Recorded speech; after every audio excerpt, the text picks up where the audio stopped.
This is the Louie T Network. Can someone explain to me why Robert Griffin III had 42 passing attempts, yet Alfred Morris only had 15 rushing attempts? Were we being blown out in this game? Were we ever down big where we had to abandon the playbook and just pass the football? Did I miss something? Were we down big in this game like we were in the first 2 weeks? So I'm not going crazy, right? We were in this game, right? So we never had to really abandon the run, correct? So do you have an explanation as to why we didn't run the ball more? I'm not saying. I'm just saying.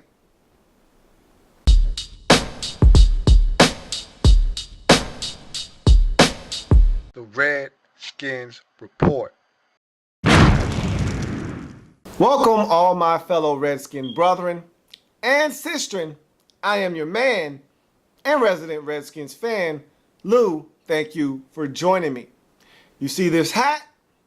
You see this face? Then you know this is the Redskins Report. Look, I'm dressed in all black, like the Omen. No yellow shirt this time, no yellow undershirt. It's all black because it feels like a funeral.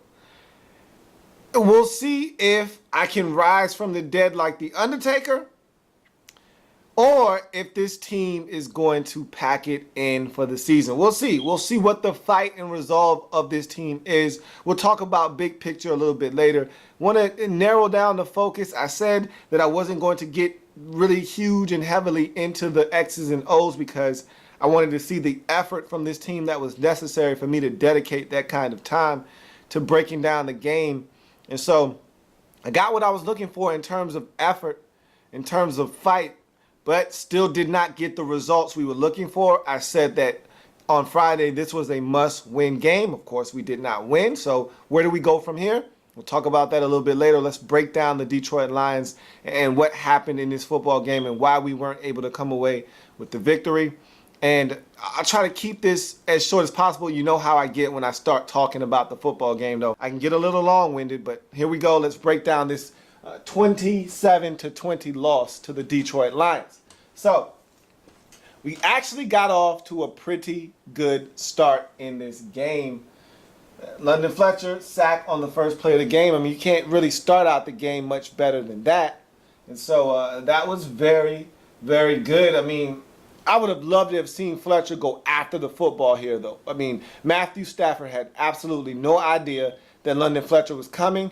And if Fletch goes for the arm as well as the sack at the same time that ball comes out, that could have been a huge play in the game. Instead, he just goes for the sack. And again, this goes back to us not being a team that forces the issue. If that's the Chicago Bears, they come in there, they're swiping at the arm, and they're going after the quarterback at the same time. That ball is coming out, they're scooping and scoring, and it's 7-0. Instead, with us, it's a sack. Great. You're forcing them in second and long, but at the same time, we're not the most, stout defense in the world. 2nd and 17 for most teams against us isn't hard to pick up. You get 8 on the next play, you make it 3rd and 9, you pick up 11 on 3rd down, and you move the sticks. So I want us to force more turnovers because we're not good as a defense. But Megatron 22 on 3rd down, you see what I mean?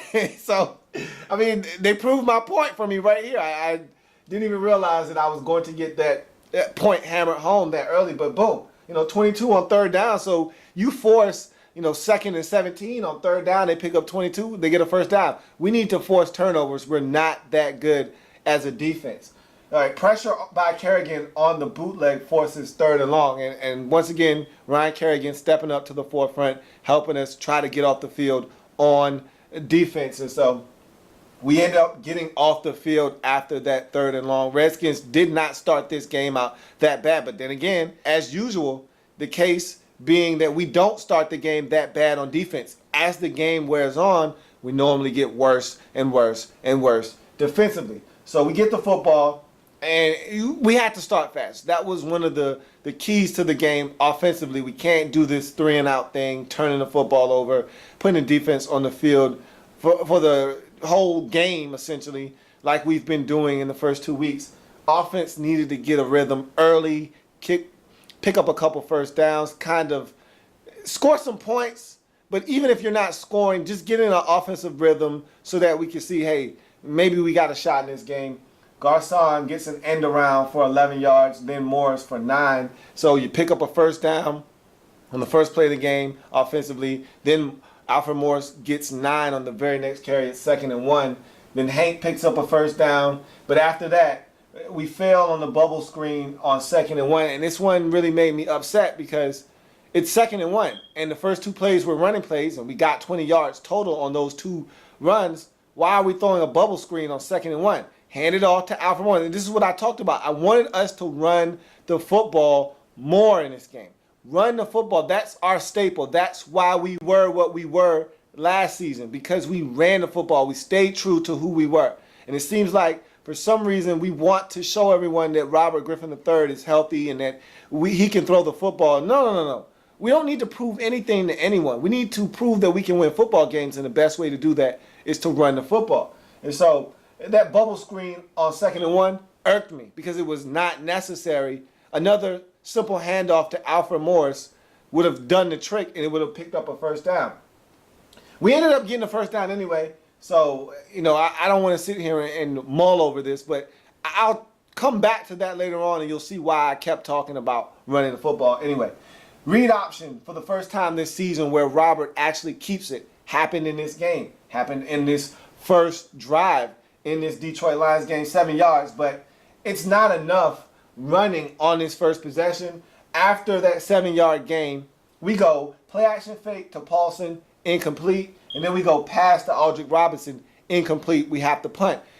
Anytime it seems like, and this isn't every single time, but it seems to be the case, when we decide we want to run it once and pass it twice, we usually end up punting because we'll get a nice game when we decide to run it, but those 2 passes are either incomplete or they're short of the sticks, and we got to punt the football. We need to run the football more. I'll talk about that a little bit later.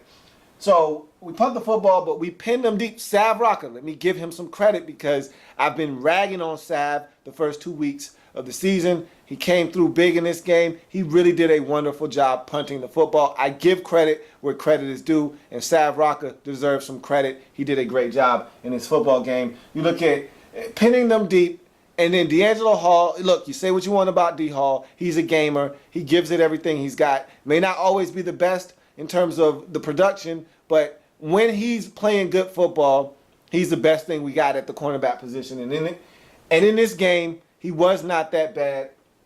Pick 6 by D Hall. He got in the face of Megatron. And heavens to Megatron. Hard to really stop this guy. You can't stop him. You can only hope to contain him. And early on in the game, D Hall did a wonderful job of getting up in his face. And look, he knew he had help. You can get in his face and jam him at the line of scrimmage when you know you got help behind you. He had help. He got in his face. He jammed him on this particular play. Stafford was expecting him to win on the slant. He didn't. D'Angelo Hall got in his way, picked it off, was able to make a man miss and trot into the end zone for a touchdown. And once again, D Hall providing offense on the defensive side of the football like he did against the Eagles for an early touchdown to put us up 7-0. Maybe this game is going to be different. Maybe we are going to bring this W home. We will see. So we kick it off. Great tackle by Brian Keel on special teams, and I'm feeling really good about this one. It's 7-0. We've got the crowd in it. Brian Keel stops them inside the 20-yard line, inside the 15. I'm thinking this drive starts at about the 13-yard line, if I'm not mistaken, after the wonderful tackle. And I'm like, man, we got them pinned deep again. We got a chance to really get off the field, get the football back to the offense that didn't look that bad.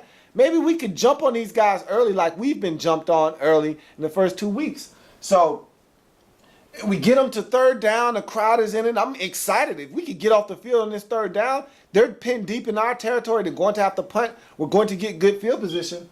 Oh, who knows? I'm getting ahead of myself here. I'm getting ahead of myself. What are you talking about? This is this nasty Redskins defense that's been giving up a ton of yards all season long. Why do you think we're getting off the field here on 3rd down? What makes you think that we're getting off the field here? Bad tackling on the 37-yard gain by Joique Bell, and tack on another 15 as a personal foul penalty, roughing the passer was called on Perry Riley Jr. Didn't really care for that call that much, but I will say this, Jim Haslett was coming after the quarterback early in this game. He was coming after Matthew Stafford. And he was coming after him with everything he had. I can't be mad at him for that. But at the same time, guys have to do their job. There was no way Joyke Bell was supposed to be unaccounted for on this play. There was no one around the running back. And then we just missed tackles. We came up, missed a tackle. Came up, missed another tackle. Next thing you know, he's running free in the secondary. We have to corral him 37 yards later. And so we go from 3rd and 9 from the 14, Lions pinned deep in their own territory, to 1st and 10 from about midfield or past midfield. I mean, after the 15-yard penalty, they were well in our territory. And so it's so quickly the game changed on one particular play. So then we get a stop. We find a way to stop these guys. Brandon Merriweather, please catch the football. We got to make plays when they're there to be made. Stafford tries to go up top to Megatron. He overshoots him. Merriweather gets 2 hands on the football, doesn't catch it. It doesn't matter. It wouldn't have counted anyway, because London Fletcher decided he wanted to hold. And this is a rare call in the National Football League, when guys on the defensive side blitz or they're trying to get in and they hold up a lineman so that one of their teammates can get through. London Fletcher did that on this play. He got called for it, gave up an automatic first down. Can't do that because we had them stopped for a field goal. And so, good tackle by Emerson on Burleson. On the hitch, they tried to throw a quick hitter, and they tried to get us with the quick game. Emerson was all over it, made a great tackle, and they watched the film against Green Bay, and they saw that we had trouble tackling. Tried to hit us with the quick game. Emerson was all over it, was able to make a good tackle, but Joyke Bell breaks about 4 tackles and powers his way into the end zone. Look, we got to tackle better. I mean, and that's been our Achilles heel, and we still struggle with tackling in this football game. I saw what it was. Everyone wants to throw a shoulder. No one wants to wrap up. You don't want to wrap up? That's what's going to happen. You get a big bruising back like Joyke Bell, who doesn't mind running through arm tackles and doesn't mind running through shoulders. That's what you're going to get. And he bounced off about 4 tackles and went right into the end zone as if we weren't even there trying to stop him from getting in the end zone. So now it's tied at 7. You make mistakes like we did, a personal foul on Perry Riley, holding on London Fletcher on 3rd down when we're getting off the field and forcing a field goal. You give up 7 instead of 3. And in this game, points come at a premium, especially when you're not playing good football. You can't afford to make mistakes that put points on the scoreboard. That's what we did on this first possession. They end up with 7 instead of 3. Now it's a 7-7 ball game. So we get the football back after the touchdown. 2 passes, 1 run, punt. Okay, so I told you I would come back to it. 2 passes, 1 run. We end up punting the football. And Alfred Morris was extremely effective early on in this football game. There was no reason for him to not be getting the football. So I made a note here to say, stop with the tosses out of shotgun. What is really annoying me about this play calling and what we're doing is that it's like they're lying to me, or they're trying to hide something from me. Is Robert not good enough, or is the knee not good enough, excuse me, for him to not hand the ball off with the stretch run? Can he not get under center and run out to Alfred on a consistent basis to hand it off? When we got that 9-yard run on that first possession on the second play of the game, we did it from the stretch. We did it from under the center. Robert turning around, running to that handoff, that mesh point, giving up the football, and Alfred got 9 yards. Can he not do that consistently? Why are we deciding to go to this toss handoff, this toss sweep handoff? I don't like this toss run. I'm not a big fan of it because, and we're doing it from the shotgun, mind you. And I got on the Carolina Panthers about doing this last year. A lot of their runs came out of the pistol formation. A lot of their runs came out of pistol, and to me, it just makes the play muddled. There's no, to me, continuity. There's no fluidity with a play when it's just out of the pistol and it's a toss. for some reason, I don't know, maybe the back is getting the football in his hands too quickly. And I don't know if there's a such thing or not, but I'm not a big fan of the toss from the pistol. I feel like we do it too much. If you want to do it sometimes, fine.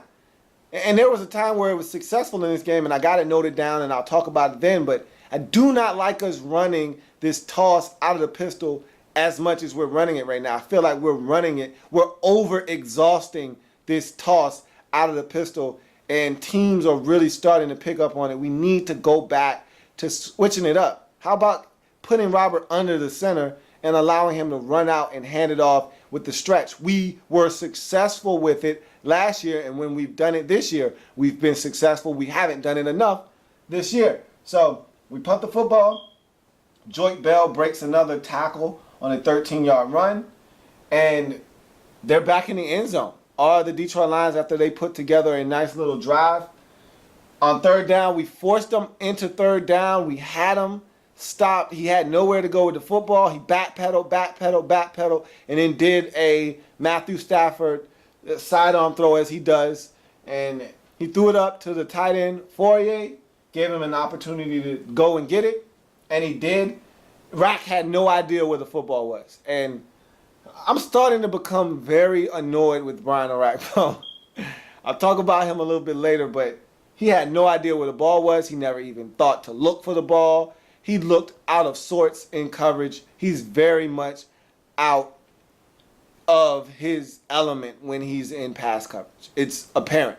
He's not comfortable, and he's been in the league long enough to feel some sort of comfort level of being in pass coverage. He just looks like a fish out of water when he is in pass coverage. There were several opportunities for the Lions to take advantage of him in pass coverage, and that's exactly what they did in this football game. Don't like Brian Orakpo in pass coverage at all, and it was apparent in this particular play that he's not adept at pass coverage. He had absolutely no idea where this football was on this particular play. And Fourier goes up, climbs the ladder, comes down with the football. It's 14-7. That was disappointing because we had opportunities to get off the field, and we didn't do so. We didn't tackle well, and the end result is another touchdown. Now we're down 14-7. Don't really feel that bad about where we are at this point in the game because we've had effort on defense, and we've played a lot better offensively. Still haven't scored any points. Offense hasn't yielded us a touchdown yet or a field goal, but the offense has looked better in this game to start. So get the football back. First down to Garcon, yet 2 runs, 1 pass. So you see, we get a first down. When we run it twice and then pass on third down, voila, what do you know? We get a first down with Pierre Garcon. So then we get a hell of a block by D.Y. on Ziggy Ansah on first down completion to Paulson. We throw a bootleg to Logan Paulson, and D.Y. absolutely flattens Ziggy Ansah on that play. Don't know if you saw it or not, but I just needed to note that. I mean, he absolutely put this man on the ground, and that was a beautiful block. And Paulson got it done, picked up about 15, so we're moving the football down the field. We're getting into scoring range. AM is getting it going on the ground on a beautiful counter toss. And so this is one of those situations where the toss out of the pistol worked. It was a counter toss. Everybody got flowing to the right side of the offense. Alfred cuts it back immediately to the left, and there's nothing but space and opportunity that way. Alfred picks up about a good 17 or 19 yards, but brought back by a penalty.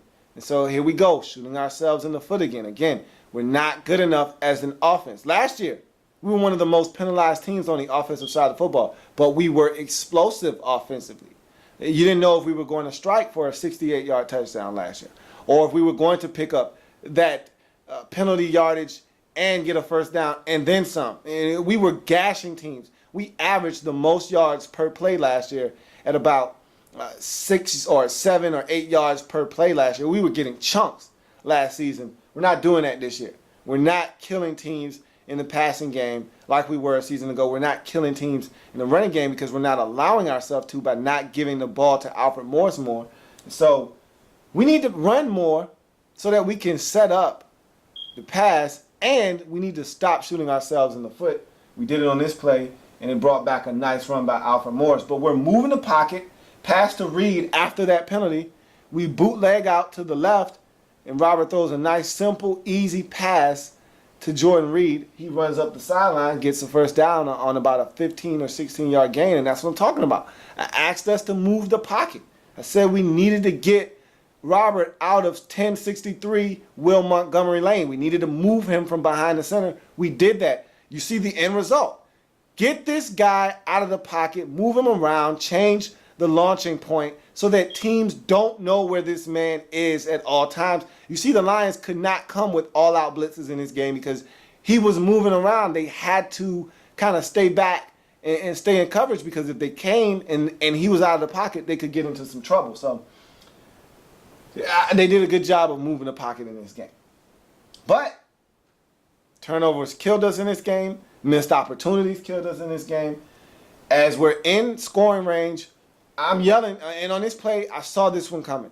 I said, Robert, get rid of the football. Robert, get rid of the football. Robert, get rid of the football. Why do you still have it? There's nothing good that can come of you holding on to the ball at this point, Robert. Get rid of it. And this reminded me of the Atlanta hit where he got a concussion. This reminded me of another game last year where he threw a pick just like this on the sideline, needing to throw it away. Instead, he decides to try to fling it in bounds as he's running out of bounds. This is how you get hurt. When you want to run and you want to lollygag by the sidelines, that's how you get hurt. That could have easily been a horse collar, pull him down by the back of his jersey. He falls down awkwardly on his knee, and he could have been done. You don't hang around the sidelines. Either you're going to throw the football away, you're going to throw it to a receiver, or you're going to get out of bounds. Pick one, do it decisively, get to the next play. He wants to sit and try to make something happen. Get rid of the football, man. And he did. Unfortunately, he tried to make a play. What are you doing? There's nothing there. Throw the football out of bounds. I don't want to hear that Pierre was coming back to the football. Get rid of the football. There was nothing there to be had. He turns it over, interception. And that's what he wasn't doing last year. He wasn't doing this with any consistency. Last year, he might have did something stupid like try to run. But he wasn't turning the football over last year. This year, he's turning the football over. He's doing things that was uncharacteristic of him last year. This year, he's trying to make things happen. I think he's pressing because he wants to make things happen so bad. But him pressing is turning into turnovers. It was a turnover on this play. Took points off the board. And in a game that ended up being close at the end, plays like this hurt us big time. So the defense comes back onto the field. Great defense by the Skins on third down. Kerrigan tackles the tight end in the flats. They did a bootleg, and it was a wonderful job of us blitzing and attacking Stafford, putting pressure on him. Kerrigan did his job beautifully, sunk down into the flats. He tried to throw it to the tight end, made a beautiful tackle, stopped him 2 yards short of the sticks. They had to punt the football. You can't play the defense on third down and play the bootleg any better than we played it on that play. Fletcher took off after Matthew Stafford. Kerrigan did his assignment in the flats. Everybody did their job. The end result, we get a stop, force a punt, and we get the football back. First play action fake. Aldrich gets a huge gain. Let's go. We're starting this offense. We're getting chunks. Hold on a minute. That play is nullified by a penalty. Trent Williams is called for holding on the play.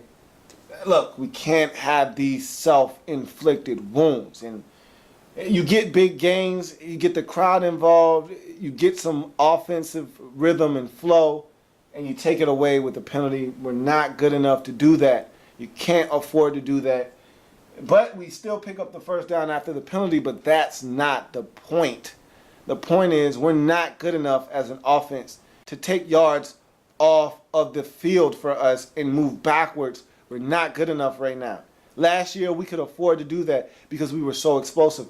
This year, we're struggling. We're struggling to get into the other team's territory. We're struggling to get into the red zone. We're struggling to put points on the scoreboard. Can't afford to go backwards when we're having a hard enough time as it is going forward. We have to stop committing penalties if we want to be successful on offense. After the offense gets it going, pass to Morgan, a pass to Moss, both yielding first downs. Then AM has a 30-yard touchdown scamper, and it's good to see him getting it going on the ground. And early in this game, we were running the ball very effectively, which I'll come back to this a little bit later, but Alfred looked really good in this football game. He was breaking tackles. He was being decisive in his cuts, and he ran tough. He looked like Alfred Morris from last year. Good to see him getting back into the swing of things as well. That actually ties the football game up at 14. So now we're right back in it. Feels good to be in the game, close to halftime. You got to feel good about the way the Skins are playing early in this football game. Good play by Rack on a toss run, tackle for loss.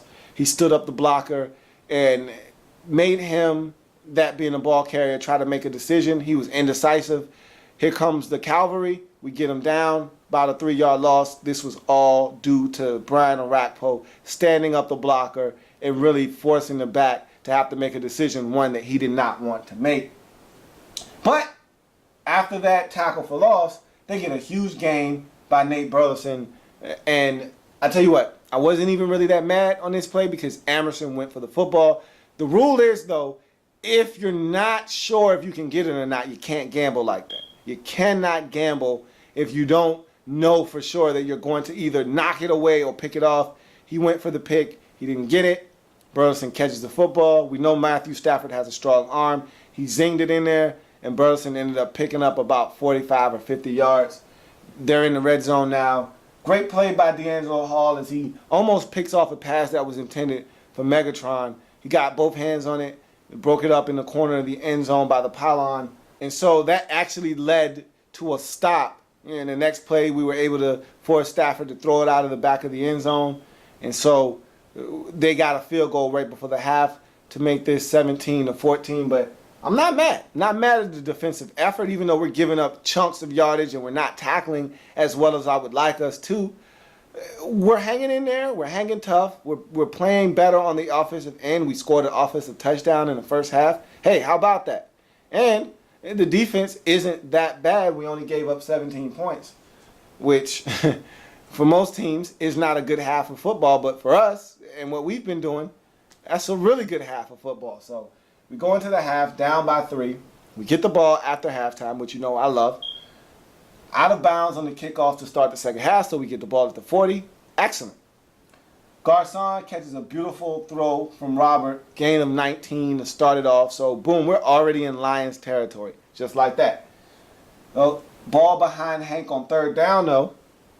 And Robert's got to be better than this. He's got to put this ball in front so that the defender who was trailing on this play can't reach in and make a play on the football. Instead, it was behind him, and it was a slant. So, look, Hank won. He won on this slant. Robert threw it behind him, gave the defender a chance to make a play. He did. Luckily, this wasn't picked off because there was about 3 Lions around the football, and Hank had to fight for it. So this could have been ugly, but instead the ball finds the ground after the bad throw by Robert. We settle for a 43-yard field goal, and surprisingly enough, Potter knocks it through. Okay. I don't trust him. I don't want him kicking field goals, but he made it. And he didn't do a bad job of kicking off the football either. So I got to give Potter a little bit of credit. He knocked it through, ties the game up at 17. At this point, I'm feeling really confident. I think we got him right where we want him because the defense played well. Up until this point, we're tied, and I feel like we got him where we want him. I think we're going to find a way to pull this one out. That's how I felt after we knotted the game up at 17. Good play by Amerson on third down, knocks the football away. We get the football back, and I'm feeling good, like I said. Now we actually have the chance to take the lead in the second half. We got the ball. We're tied. What is there not to like right now?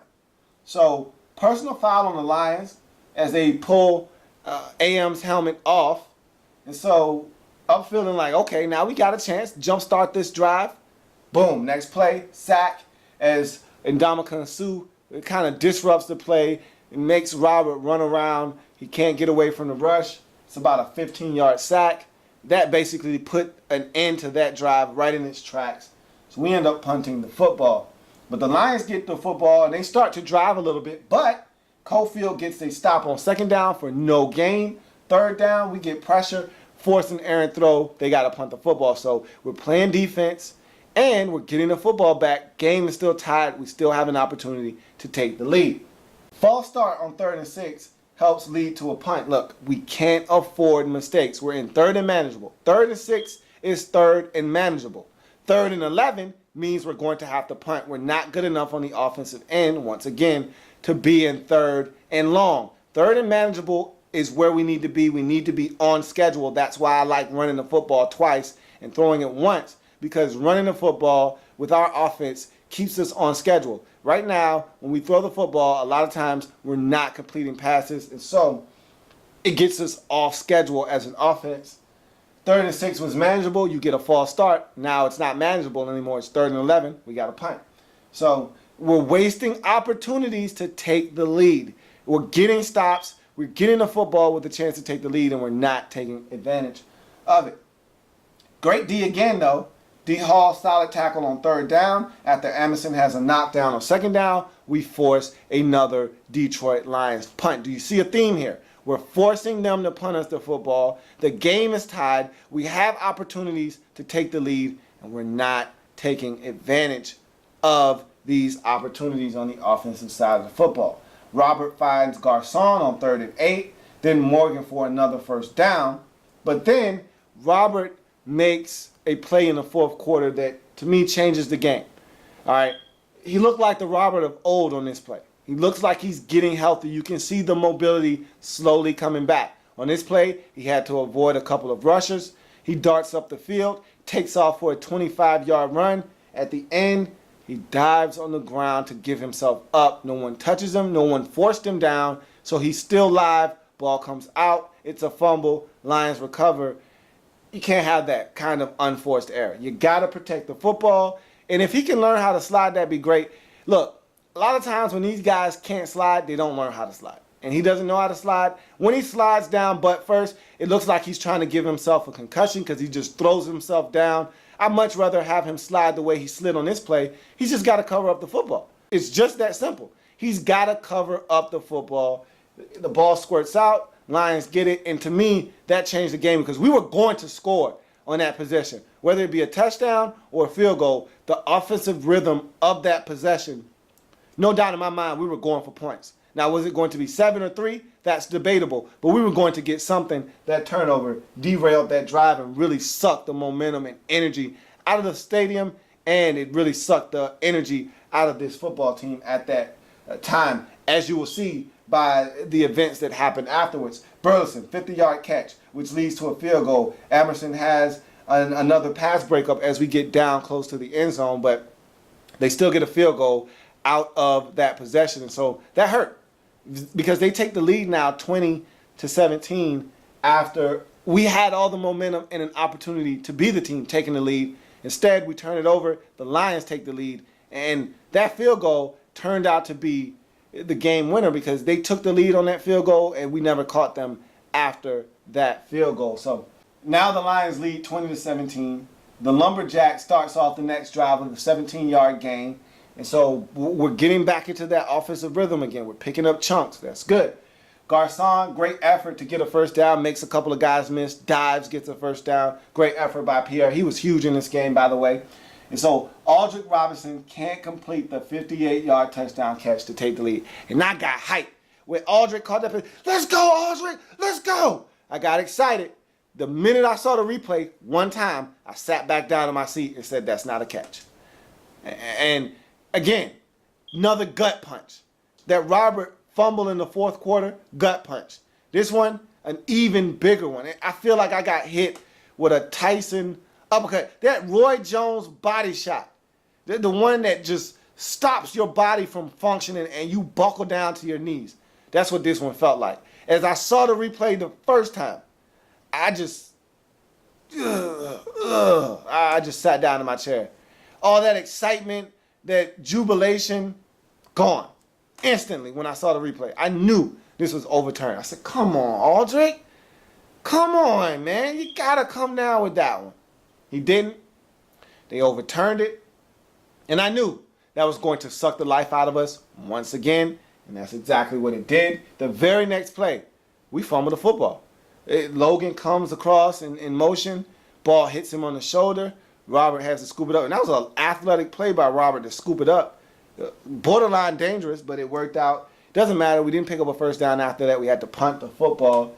And the Lions get the ball and they put us away. This is what teams that know how to get the job done teams that are winning football games, teams that are playing winning football games do. They get an opportunity to put you away. That's what they do.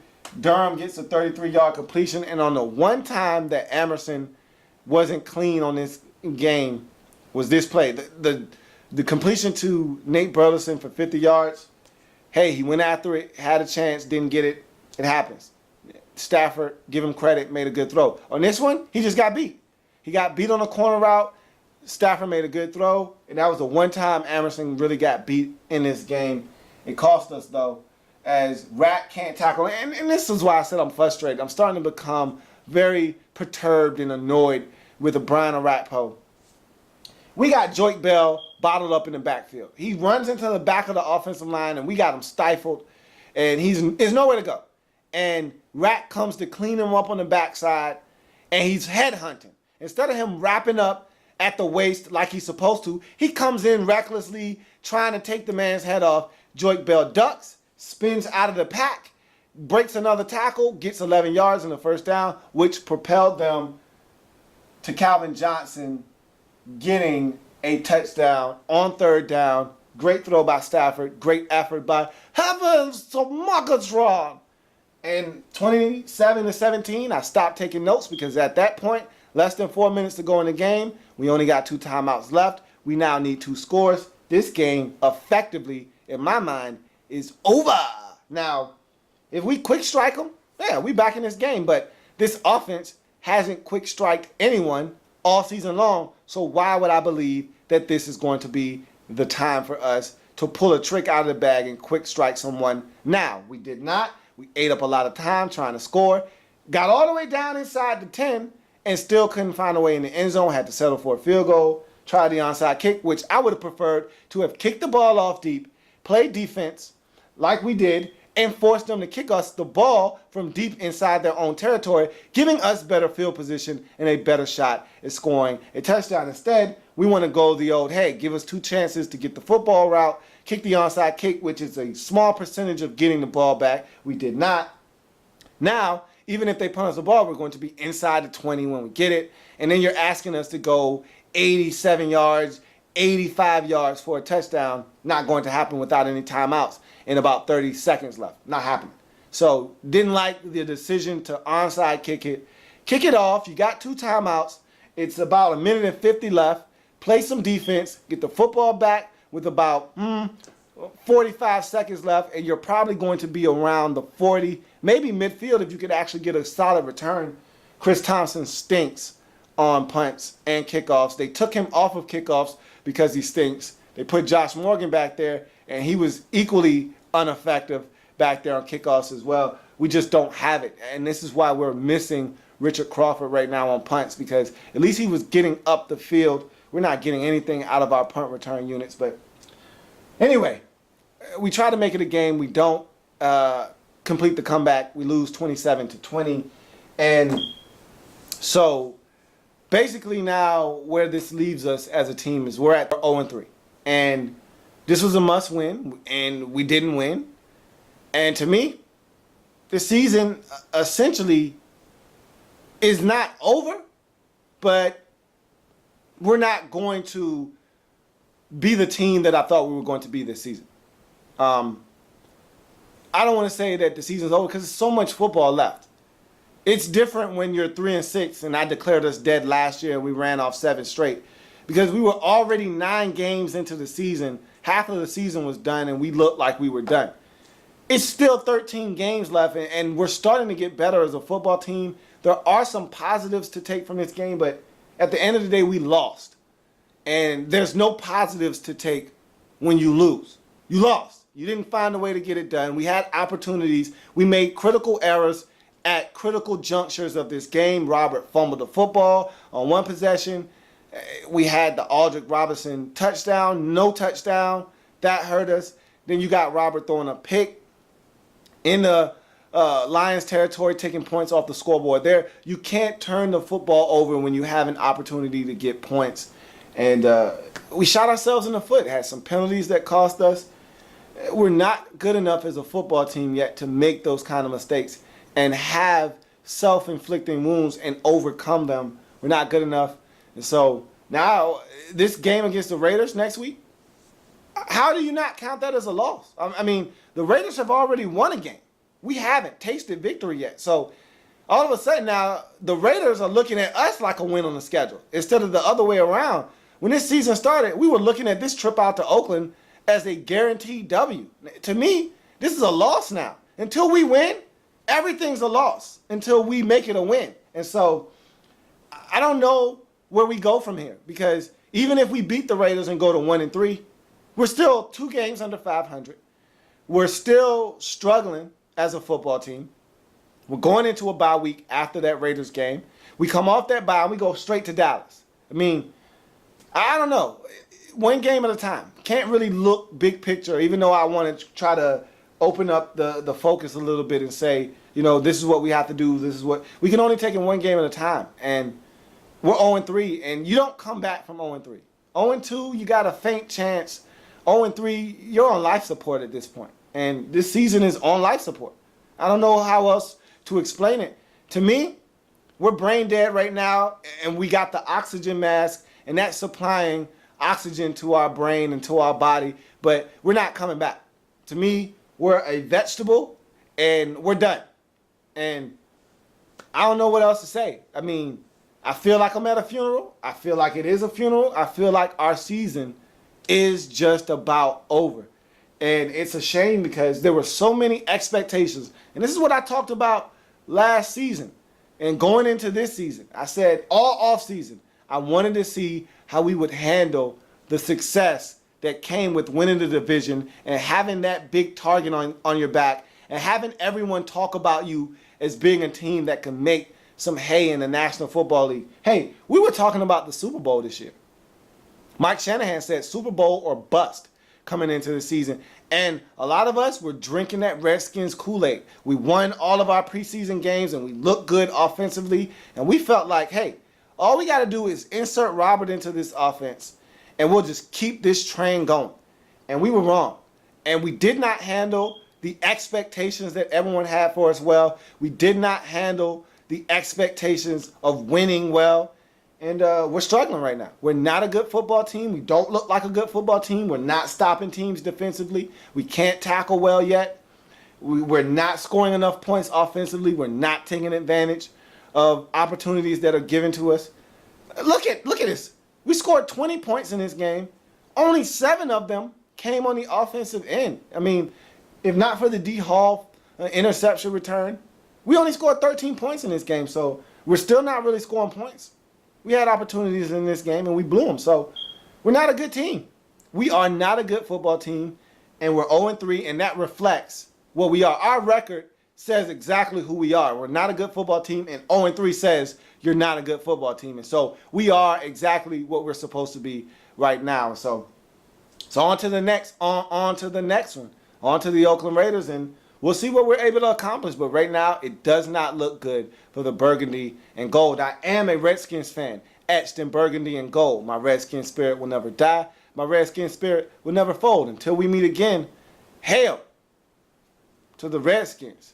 I will see you on Friday as we try to find a way to get a win, our first of the season versus the Oakland Raiders. The Oakland Raiders. As you can see, I am not a glass half full guy when it comes to losing. I don't deal with losing well. And right now, until we win, I'm a pessimist. And right now, glass is very, very empty right now. We got to find a way to get one. We'll talk about how to do that on Friday as we come back on the Redskins Report.